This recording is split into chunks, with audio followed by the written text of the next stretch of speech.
নির্বাচন আসলে দেখা মেলে নেতাদের, আর ভোট মিটলেই তারা ধরা ছোঁয়ার বাইরে।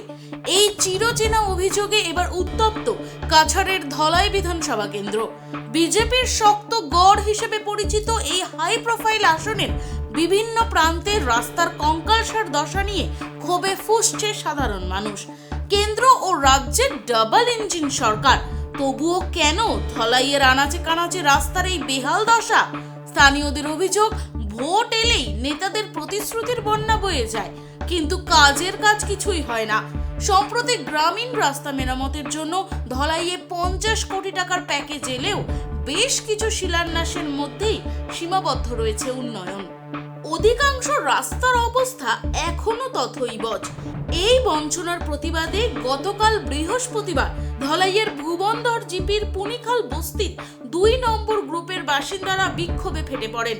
তাদের সাফ কথা, মুখ্যমন্ত্রী হিমন্ত বিশ্ব শর্মা যদি 2026 বিধানসভা নির্বাচনের আগে এই জরাজীর্ণ রাস্তাটি মেরামত না করেন, তবে তারা এবার ভোট বয়কট করবেন। উন্নয়নের দাবি না মিটলে গণতান্ত্রিক অধিকার প্রয়োগ থেকে বিরত থাকার এই হুঁশিয়ারি এখন স্থানীয় রাজনীতিকে ব্যাপক আলোড়নের সৃষ্টি করেছে।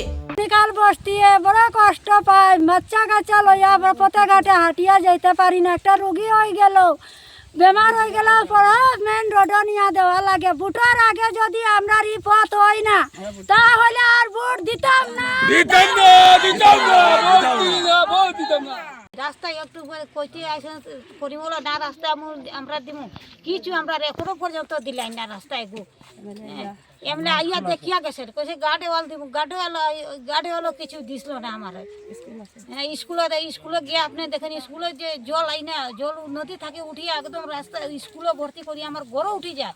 মতিন আইয়া দেখিয়া গেছে, কিচ্ছু করলো না। তাই এর এই জায়গাত কতটা পরিবার আছে?